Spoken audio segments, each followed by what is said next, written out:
Muy buenas tardes. Damos a todas y todos ustedes una cordial bienvenida a esta ceremonia en la cual se otorgará la calidad de visita distinguida de nuestra Casa de Estudios a la expresidenta de la República, señora Michelle Bachelet Jeria. Entregamos un especial saludo al rector de la Universidad de Concepción, doctor Carlos Saavedra Rubilar, a la señora Michelle Bachelet Jeria, al señor Álvaro Ortiz Vera, alcalde de Concepción y director de la Corporación Universidad de Concepción, al secretario general de la Universidad de Concepción, doctor Marcelo Troncoso Romero, a la vicerrectora, doctora Paulina Rincón González, al vicerrector de Asuntos Económicos y Administrativos, señor Miguel Quiroga Suazo, a la vicerrectora de Investigación y Desarrollo, señora doctora Andrea Rodríguez Tastet, a la vicerrectora de Relaciones Institucionales y Vinculación con el Medio, doctora Jimena Gauché Marchetti, a las decanas y decanos que hoy nos acompañan y a las autoridades universitarias, a todas las personas que se encuentran presentes en esta especial ceremonia. Para iniciar esta ceremonia escucharemos el himno de la Universidad de Concepción interpretado por el coro Universitas, dirigido por la docente de nuestra universidad, señora Marioli Inostroza Morales. Les invito a ponerse de pie.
Una de las múltiples características de la Universidad de Concepción es reconocer a quienes, sin desempeñarse en ella, contribuyen y colaboran con nuestra Casa de Estudios, aportando a su desarrollo y buena marcha más allá incluso de lo estrictamente académico.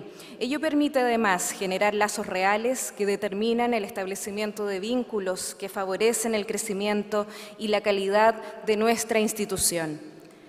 La destacada trayectoria académica, profesional y política de Michelle Bachelet Jeria ha contribuido al beneficio de las personas de nuestro país y de otras latitudes, No tenemos dudas respecto de que esta contribución aporta y aportará también a través de la historia y su huella plasmada en ella a la formación de nuestros y nuestras estudiantes. Mediante este acto, además, fortalecemos la relación que Michelle Bachelet Jeria ha mantenido con nuestra universidad, vínculo que esperamos continúe permaneciendo en el tiempo. A continuación, dejamos con ustedes al rector de la Universidad de Concepción, quien presentará a nuestra visita distinguida.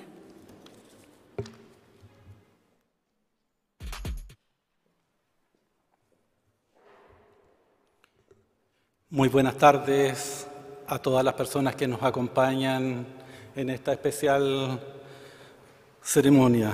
Un caluroso y afectuoso saludo a nuestra invitada, la expresidenta de Chile, Michelle Bachelet Jeria. Por supuesto, me sumo a todos los vocativos anteriormente expresados y agradecimientos especiales a todos quienes se han hecho un espacio en sus agendas para acompañarnos. Un saludo especial al alcalde y director de la Corporación Universidad de Concepción, que también nos acompaña en su calidad de director de la Corporación Universidad de Concepción. Muy buenas tardes, como ya decía, a todas las personas que en esta tarde de hoy nos acompañan en la ceremonia en la que otorgaremos la calidad de visita distinguida a la expresidenta de Chile, Michelle Bachelet Jeria. Hablar en este momento de Michelle Bachelet Jeria es aludir necesariamente a un dilatado recorrido de servicio público en beneficio de las y los chilenos, y también de personas que sobrellevan sus vidas en otras latitudes. Por lo demás, es una trayectoria que inició en el trance que se nos produce siendo muy jóvenes, pero ya con el sentido de decidir el lugar que queremos ocupar en nuestra sociedad. Ella nació en Santiago un 29 de septiembre de 1951. Realizó la enseñanza básica. Mis disculpas. Realizó su enseñanza básica. Por favor, ordenados. Mis disculpas. Realizó la enseñanza básica en Quintero, Cerro Moreno, Antofagasta y San Bernardo. También tuvo un paso por Estados Unidos algunos años después. Más tarde, su enseñanza media la cursó en el Liceo número 1 Javiera Carrera de Santiago. En 1970 ingresa a la carrera de Medicina en la Universidad de Chile, además de asumir cargos como dirigente estudiantil durante el gobierno de la Unidad Popular, se incorporó a las Juventudes Socialistas. En el año 1974, su padre, el general Alberto Bachelet, a causa de las torturas recibidas en prisión, sufrió un infarto cardíaco que le provocó la muerte. El 10 de enero de 1975 fue detenida y recluida junto a su madre, Ángela Jeria, en Villa Grimaldi, el principal centro de torturas de la DINA. Más adelante se las trasladó a Cuatro Álamos, otro trágico lugar que marcó la vida de muchas personas. Madre e hija recuperan la libertad a fines de ese mes de enero y salen al exilio a Australia y más tarde a la República Democrática Alemana. En ese país continuó sus estudios de medicina en la Humboldt-Universität de Berlín. Regresó al país en 1979, retomando sus estudios en la Universidad de Chile. En 1982 se recibió de médico cirujano y postuló al sistema público. Obtuvo una beca del Colegio Médico de Chile para especializarse en pediatría y salud pública en el Hospital Roberto del Río, los siguientes 4 años. Luego del retorno de Chile a la democracia, se incorporó al Servicio de Salud Metropolitano Occidente como epidemióloga y luego a la Comisión Nacional de SIDA. Simultáneamente, fue consultora de la Organización Panamericana de la Salud, de la Organización Mundial de la Salud y de la Agencia de Cooperación Técnica Alemana. En 1994, se desempeñó como asesora del Ministerio de Salud en temas de atención primaria y en gestión de servicios de salud. Y en paralelo, participó en un curso sobre estrategia militar en la Academia Nacional de Estudios Politécnicos y Estratégicos. Alguna fotografía que allí cambió trayectorias. En el año 2000, al asumir el presidente Ricardo Lagos, Escobar se la nombró como ministra de Salud. 2 años más tarde, asumió como ministra de Defensa Nacional, convirtiéndose en la primera mujer en ocupar este cargo en la historia de Chile y América Latina. En las elecciones presidenciales del 11 de diciembre de 2006, obtuvo el 53,5% de la votación y se convirtió así en la primera mujer electa presidenta en la historia republicana de Chile, cargo que ejerció desde 2006 hasta 2010. En ese primer periodo se implementa el pilar solidario, el que comenzó a operar con la reforma previsional de 2008. Allí se creó el bono por hijo y también 2 instrumentos para la población más vulnerable, la pensión básica solidaria y el aporte previsional solidario. El pilar solidario además se focalizó en el 60% más pobre de la población, creado con la finalidad de apoyar a las y los adultos mayores de 65 años o más, quienes pertenecían a la población de menores ingresos del país en ese momento. Su mirada no solo atiende a las personas vulnerables de la tercera edad, pues también orientó la conducción de su gobierno hacia las niñas y niños chilenos. En efecto, se crea el Sistema Integral de Garantías de Derechos de la Infancia y Adolescencia, en la que el Estado está llamado a cumplir el rol de garante y se firma el proyecto que crea la figura del Defensor de los Derechos de la Niñez, órgano esencial para proteger siempre el interés superior de las y los niños, su derecho a ser oído y el respeto de su autonomía progresiva. En el año 2009, complementariamente crea el sistema intersectorial Chile Crece Contigo. En ese tiempo, la expresidenta destacó: todos juntos hemos sido capaces de colocar un ladrillo más en este edificio que estamos construyendo para hacer de Chile un país mucho mejor para todos sus habitantes, para hacer de Chile una sociedad cada vez más moderna, pero además más humana, más solidaria y más justa. Una vez finalizado su primer gobierno, continuó su carrera de servicio público ampliando el horizonte hacia otros pueblos. El 14 de septiembre de 2010, el secretario general de Naciones Unidas en ese entonces, Ban Ki-moon, la designó como la primera directora de la recién creada Agencia ONU Mujeres, entidad llamada a luchar por los derechos de las mujeres y niñas en el mundo. En 2013 regresó a Chile y anunció su candidatura presidencial, la que gana y la vuelve a convertir en presidenta de Chile, en presidenta de la República, periodo 2014-2018, alcanzando un 73,1% del total de los votos emitidos en el país. En este segundo gobierno, entre muchísimas iniciativas, queremos destacar 2 por su alcance. En el primer caso, y como visionariamente se adelanta hacia personas que conforman minorías nacionales, en el segundo caso. Me refiero, en el primer lugar, al proceso de reforma educacional, que sienta las bases para alcanzar la denominada gratuidad en el sistema de educación superior o el compromiso del Estado con la educación de las y los ciudadanos en educación superior, beneficiando a las personas de la población más vulnerable.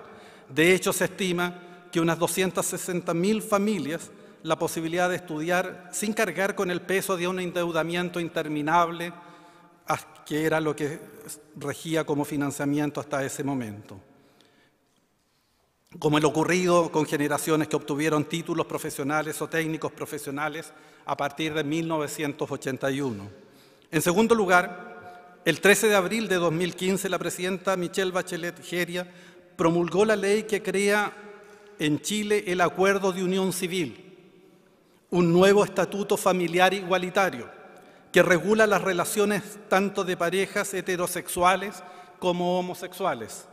Terminando su segundo periodo, fundó en 2018 Horizonte Ciudadano, una organización cuyo objetivo es poner al servicio del progresismo su experiencia y visión para colaborar generando diálogo e iniciativas ciudadanas en torno a los desafíos que enfrenta Chile, desde una mirada global y vanguardista.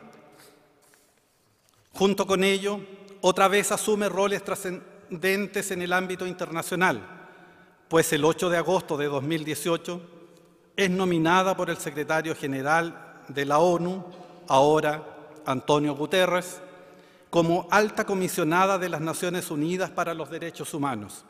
Asumió oficialmente el 5 de septiembre de ese año, en una ceremonia que se llevó a cabo en la Organización de Naciones Unidas, junto al secretario general, siendo la 7ª persona en asumir el cargo de alta comisionada para los derechos humanos. Dejó oficialmente ese cargo el 31 de agosto de 2022. He dejado para el final una iniciativa del segundo periodo del gobierno de la presidenta Michelle Bachelet, por el muy positivo impacto que tiene en los estudiantes de sectores vulnerables, el programa PASE y también en nuestra universidad. Este programa, al asegurar la preparación de estudiantes provenientes de la educación escolar pública que cursan tercero y cuarto medio en alguno de los establecimientos educacionales PASE, tienen la opción de ingresar a nuestra casa de estudios, en cuyos principios está recibir estudiantes con capacidades de cualquier sector socioeconómico de Chile. Es más, la Universidad de Concepción es la institución del país que más estudiantes PASE recibe anualmente, lo que se demuestra en los 533 estudiantes favorecidos este año 2024 y los 2.909 estudiantes que han ingresado a la Universidad de Concepción en el marco de este programa. Volviendo a ese 31 de agosto mencionado anteriormente, poco menos de 2 años después, hoy, la presidenta Michelle Bachelet Jeria está en este simbólico lugar donde se muestra el mural Presencia de América Latina, del muralista mexicano Jorge González Camarena.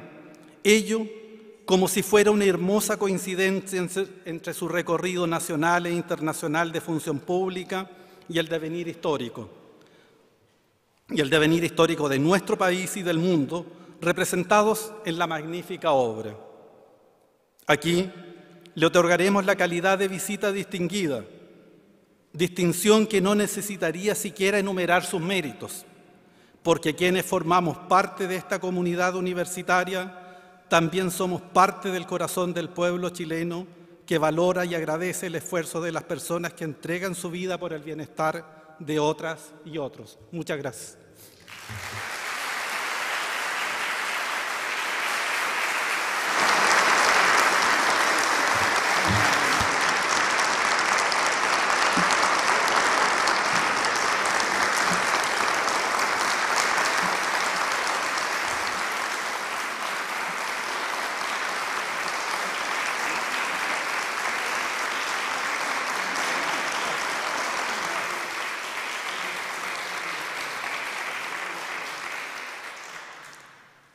Enseguida se procederá a la investidura como visita distinguida de la Universidad de Concepción a la señora Michelle Bachelet Jeria. Los invitamos a pasar adelante.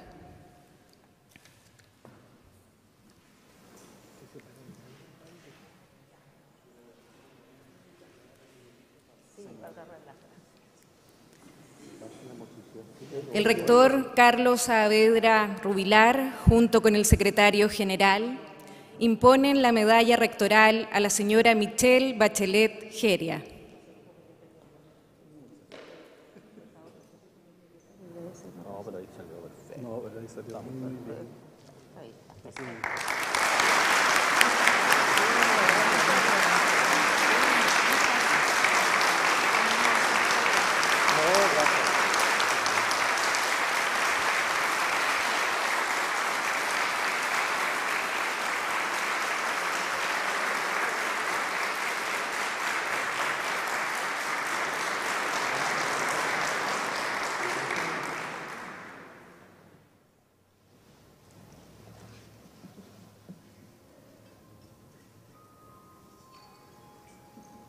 A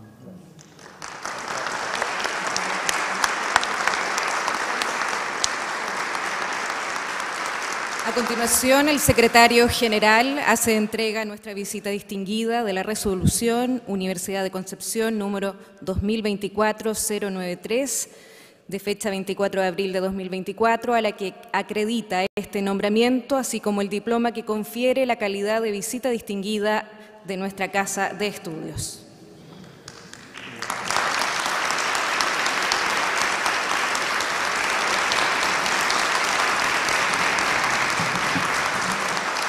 Enseguida invitamos a tomar asiento para proceder a la firma del libro de visitas distinguidas, firma con la cual sellamos este nombramiento.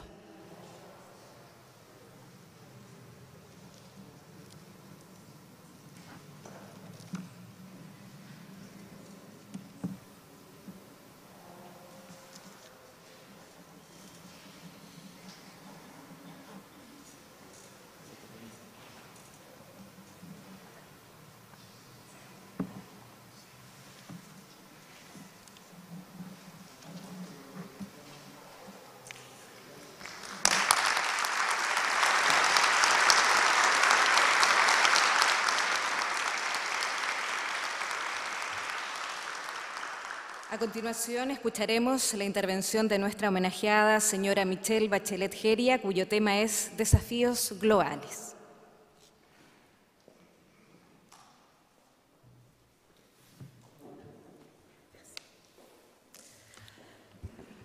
Estimado rector, don Carlos Saavedra, estimadas autoridades todas, no voy a repetir el largo listado a todos los protocolos observados, señor secretario general, señor alcalde y director de la Corporación de la Universidad de Concepción, Álvaro Ortiz, amigas y amigos. Primero que nada quiero decir que me siento súper honrada por esto, porque me considero una visitante distinguida y en particular ahora en este mes, en el marco, no es verdad, de los 105 años de vida de la Universidad de Concepción.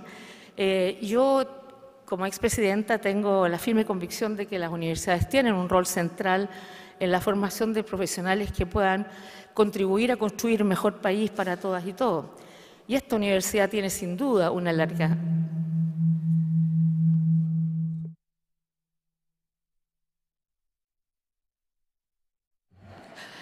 larguísima tradición de, más de 100 años, 105, siendo la tercera más antigua en el país. Quiero hablar de un tema que sin duda no concita tremendas esperanzas. ¿Cuáles son los desafíos globales del mundo actual? Y quiero hablar sobre el presente y el futuro, específicamente estos desafíos que enfrentamos y que son múltiples.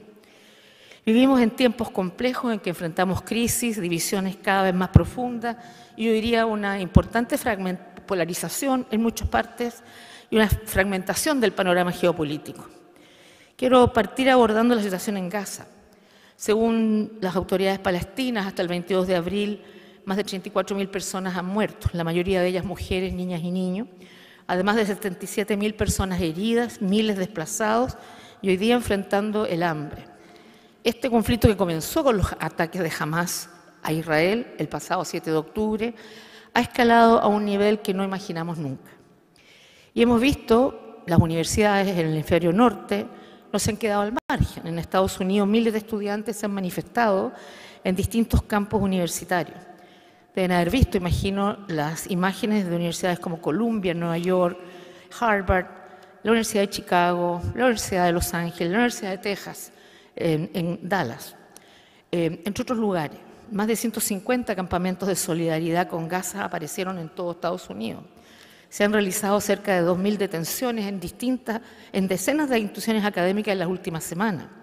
Y el presidente Biden ha dicho que, y lo estoy citando, que existe el derecho a protestar, pero no el derecho a causar caos. Y este mismo fenómeno de expresión en contra de esta guerra está extendiendo a algunas universidades europeas. Y si vemos lo que ha sido la historia, estas manifestaciones han seguido pasos de otras anteriores, como la de 1968 en contra de la guerra de Vietnam, y las protestas contra el apartheid en 1985. Esta vez lo que los estudiantes están demandando es la desinversión, es decir, que sus universidades retiren sus inversiones en empresas que hacen negocios con Israel o brindan apoyo material a la ocupación del territorio palestino. Porque tal como ustedes saben, las universidades de Estados Unidos son instituciones financieras enormes que invierten miles de millones en activos para generar ingresos. Estas manifestaciones de los y las estudiantes pueden jugar un rol muy importante para hacer que las autoridades presten atención a las causas en las cuales ellos creen.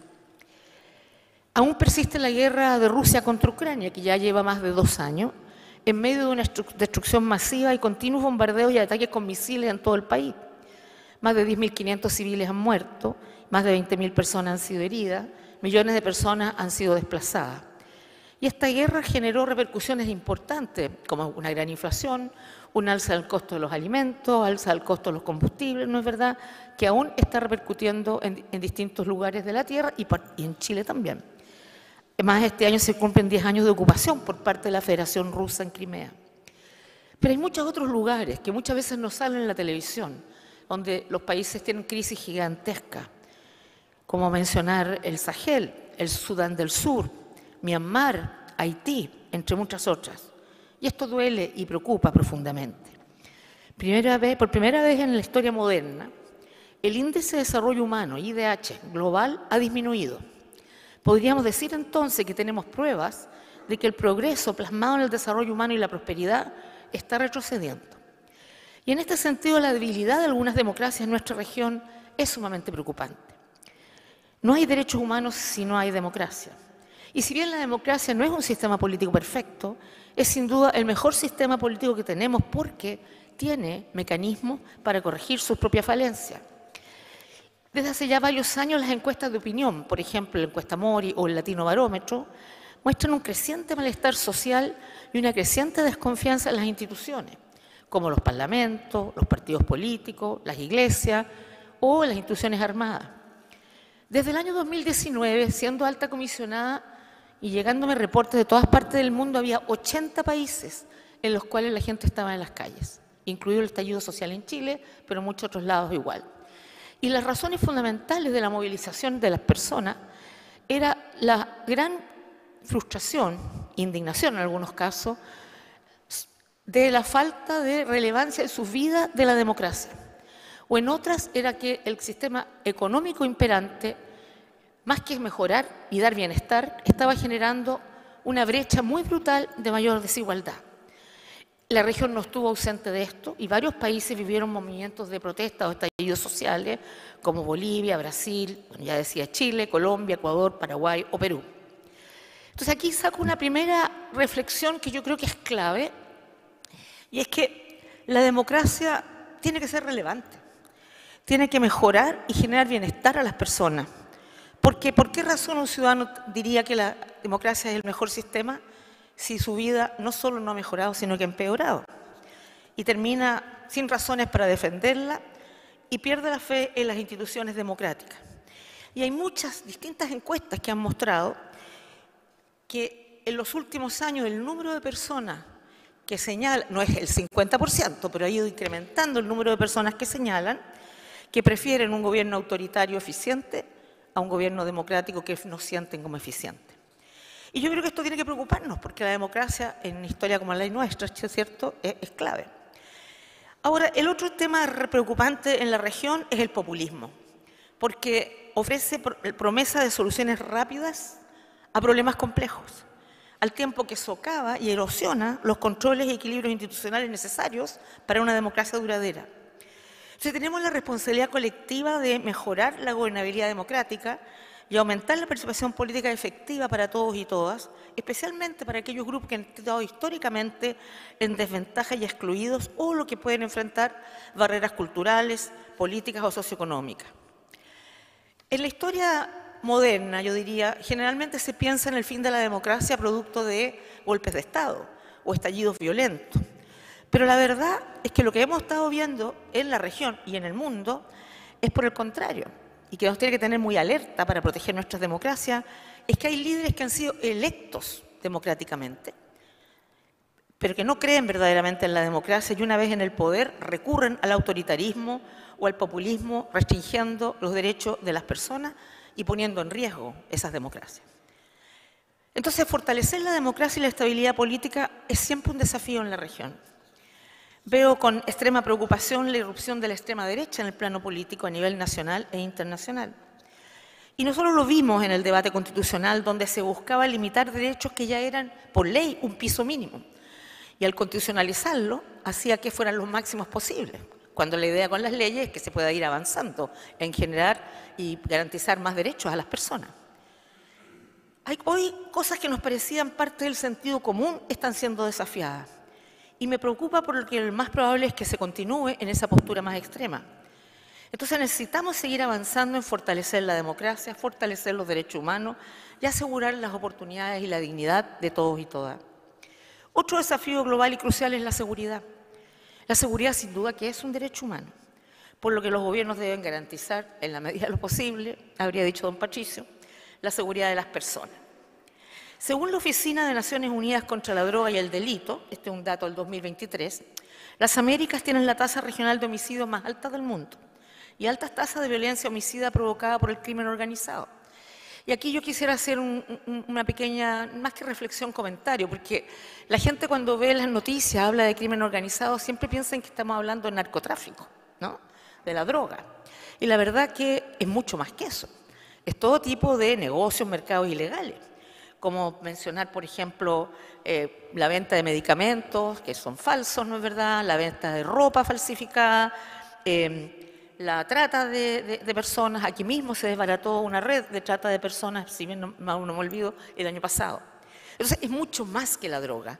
Y cada vez van encontrando distintos nichos de negocios ilegales que son muy rentables y que hace que, bueno, peleen por el territorio, ¿no es verdad?, y por tanto vemos muchas veces violentos homicidios. Ahora, para combatir el crimen y la violencia no hay una respuesta fácil ni rápida. Necesitamos sin duda sistemas de justicia penal efectivos, con el adecuado equipamiento, financiamiento, etcétera, policías también con el adecuado financiamiento, y también mejor inteligencia. Pero también necesitamos más trabajo entre los países, más confianza entre los países, porque el crimen organizado traspasa la frontera. En Chile en este mismo momento está en juicio una banda internacional que se llama Los Gallegos y están en prisión también los trinitarios. Los trinitarios eran esencialmente dominicanos, ¿no? Otra banda internacional en la que fueron detenidos 50 integrantes hace algunas semanas. Otro gran desafío global es la migración. Más de 7,7 millones de refugiados y migrantes venezolanos han abandonado su país desde el año 2018. 6,5 millones, es decir, el 84% de ellos se encuentra actualmente en distintos países de América Latina y el Caribe. Y según informes de autoridades de Panamá, en el año 2023, más de 500.000 migrantes cruzaron la brecha del Darién, la selva entre Colombia y Panamá. Esta cifra superó significativamente la de migrantes en los años previos, 2022 y 2021. Y acaba de ganar la elección el domingo pasado un presidente cuyo compromiso y bandera fundamental fue cerrar esta selva, esta brecha del Darién. Y la migración que es un derecho, sin duda, la movilidad es un derecho humano. De hecho, yo no estaría aquí si no hubieran venido desde Francia mis antepasados, ¿no es verdad? Y probablemente muchos de nosotros somos producto de generaciones de migrantes. Pero sin duda que si no, los países no están preparados para ello, ejerce un conjunto de desafíos y problemáticas, entre otros, para los sistemas sociales locales, como la educación o la salud. Y como decía yo, la migración es un derecho humano, pero su gestión debe ser cuidadosamente planificada, para no afectar negativamente a la población local, porque solo así se genera frustración y xenofobia. Entonces, nuevamente, para enfrentar la migración, tanto en el país de origen como en el país de destino, necesitamos cooperación entre los países. Y no siempre ha sido posible esto aquí en nuestra región, no ha sido fácil. La desigualdad socioeconómica en el mundo y particularmente en nuestra región de América Latina representa otro desafío global. Abordar la pobreza es una piedra angular de los esfuerzos colectivos por alcanzar los objetivos de desarrollo sostenible, la así llamada Agenda 2030. Y aunque la pobreza extrema ha vuelto a los niveles anteriores a la pandemia en todo el mundo, la brecha entre ricos y pobres continúa ampliándose como consecuencia de diversos factores, incluido que todavía el crecimiento económico en la mayoría de los países no se ha recuperado tan rápido, el aumento de la inflación, que fue muy importante a raíz de la guerra de Ucrania, y el incremento de los costos de los alimentos por las mismas condiciones. Las cifras indican que 575 millones de personas seguirán viviendo en la pobreza extrema en el año 2030. Pero la pobreza es evitable. Debemos reconocer la pobreza como un desafío que requiere una acción conjunta, urgente y concertada, ya que persiste en diversas formas, afecta a personas, familias y comunidades en todo el mundo y afecta de manera desproporcionada a las poblaciones más marginadas y vulnerables. Las mujeres y las niñas enfrentan privaciones exacerbadas a lo largo de toda su vida debido a la persistente desigualdad de género en todas las esferas de la vida. De hecho, según ONU Mujeres, 1 de cada 10 mujeres en el mundo vive en pobreza extrema y más de 614 millones de mujeres y niñas viven en zonas afectadas por conflictos, donde las mujeres tienen 7,7 veces más probabilidades de vivir en la pobreza extrema. Además, se prevé que el cambio climático hará que 236 millones más de mujeres y niñas pasen hambre de aquí al 2030, el doble que los hombres. Quiero mencionar también quizás la amenaza más grande actualmente para la humanidad, la triple crisis planetaria, que combina cambio climático, contaminación o polución y pérdida de biodiversidad. Acá yo siempre que escucho hablar a la gente habla de cambio climático y la verdad que el cambio climático es un solo componente. Los otros dos componentes son igualmente graves y se interactúan entre ellos. Y este es un tema que yo he tratado de ir abordando en los distintos cargos que he estado. Y esta triple crisis ya está generando, no es algo del futuro, ya está generando conflictos, migraciones y diversas consecuencias que no podemos ignorar. Sequías que duran décadas y que además generan inseguridad alimentaria y hambre. Inundaciones tremendas como las que hemos visto en Porto Alegre o Río Grande do Sur en estos últimos días, ¿no es verdad?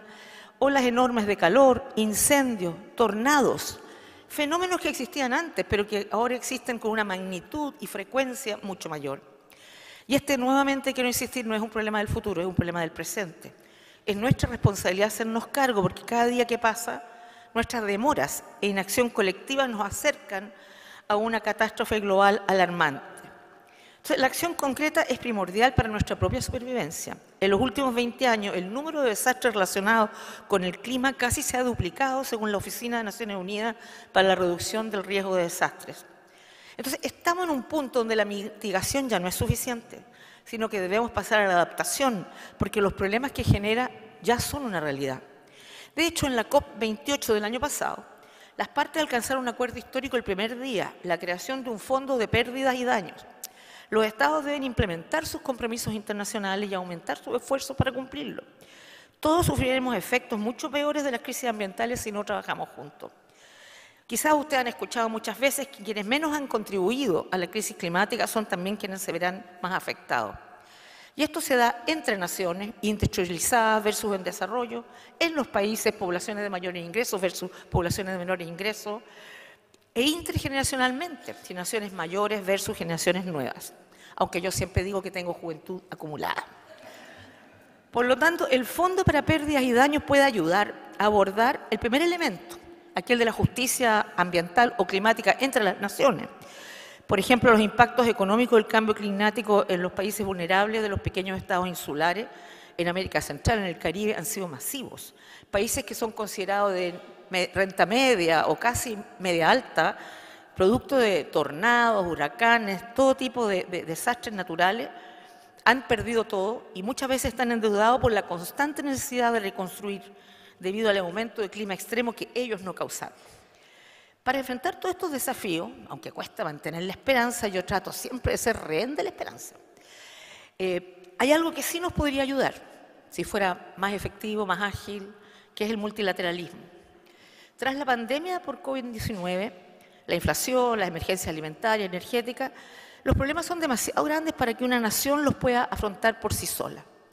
Se necesita una transformación sistémica y estructural urgente para abordar múltiples crisis globales e interseccionales a través de la cooperación internacional, la solidaridad y un sistema multilateral que salvaguarde la democracia, los derechos humanos, que preserve la dignidad de las personas y las comunidades para las generaciones futuras. La única esperanza es encontrar una solución multilateral. El multilateralismo funciona, pero no ha sido suficientemente ágil ni eficaz.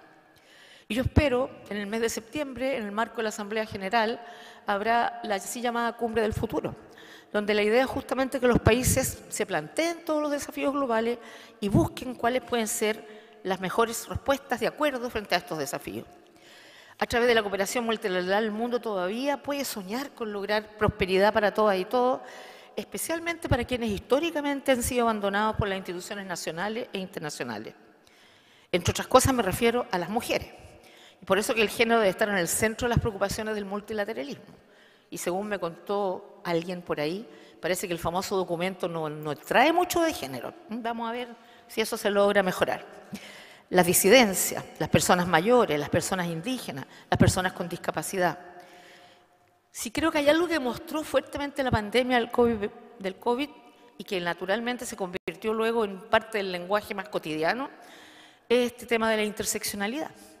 Porque no da lo mismo ser mujer que ser mujer, adulta mayor, con una discapacidad rural, indígena, o afrodescendiente, o viviendo con VIH, o ser parte del grupo LGTBI+.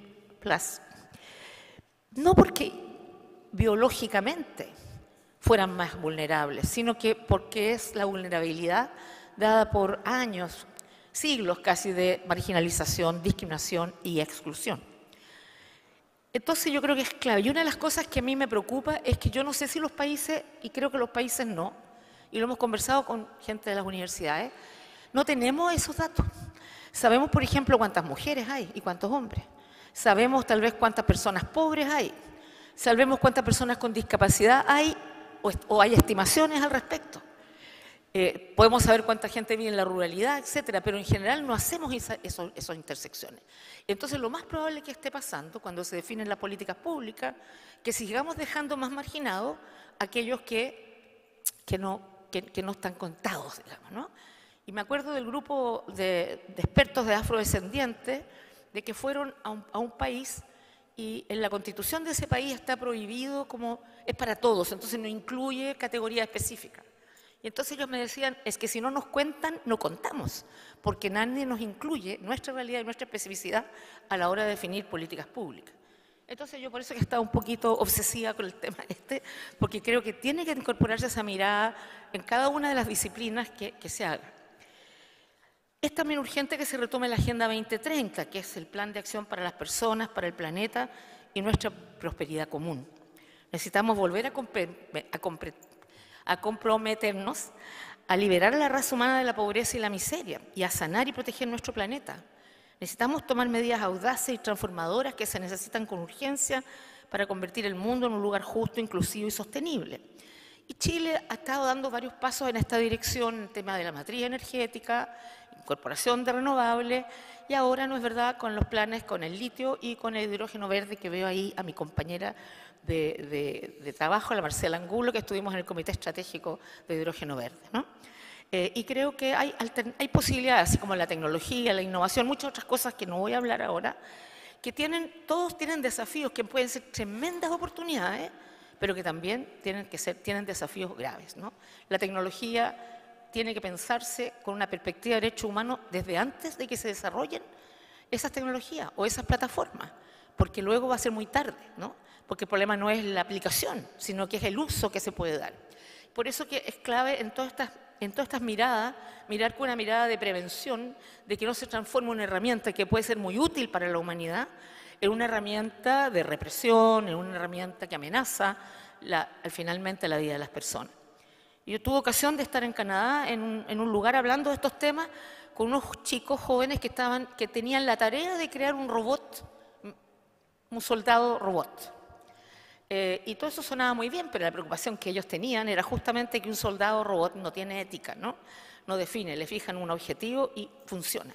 Entonces ellos que estaban haciendo el trabajo tenían conciencia de eso. ¿Y para qué decir cómo se ha usado un montón de herramientas de manera inadecuada? Tanto así que conversando con Brad Smith, que es como el jefazo de Microsoft, él me contaba cómo tuvieron que dejar de usar algunas aplicaciones porque yo sé que aquí hay probablemente muchos científicos y gente que genera tecnologías u otras herramientas, pero incluso el hacer robots que hagan cosas no asegura que se eliminen los sesgos. Por el contrario, los programadores generan los mismos sesgos en lo que crean.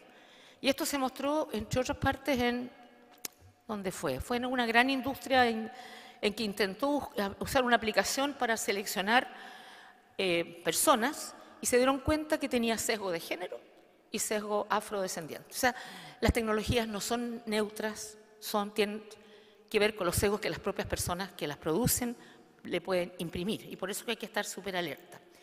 En este sentido, universidades como esta son centrales en la educación superior y deben estar siempre comprometidas, como lo están ustedes, con la excelencia académica, la investigación innovadora, la formación de profesionales y el servicio a la sociedad, porque su papel en el desarrollo y transmisión del conocimiento es esencial, porque es en las universidades desde donde el lugar del cual pensamos y construimos nuestro país, pero también me parece que es el espacio propicio para que sean capaces, quienes aquí trabajan, laboran y estudian, desarrollar ciudadanos y ciudadanas comprometidos con la democracia y la defensa de los derechos humanos. Espero que este sea un año muy exitoso para la universidad, muy provechoso para todos ustedes y para que todos que van a adquirir aquí las herramientas que les permiten el día de mañana liderar las transformaciones que necesitamos en nuestro país y en el mundo para que realmente nadie se quede atrás. Muchas gracias.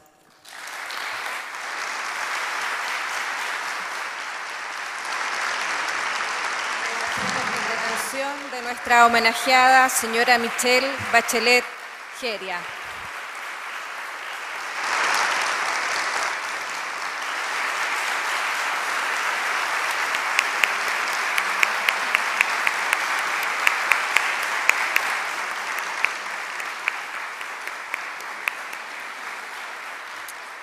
Bueno, y finaliza así esta breve pero significativa ceremonia. Agradecemos a ustedes por su presencia, muchas gracias y que tengan todos y todas ustedes muy buenas tardes.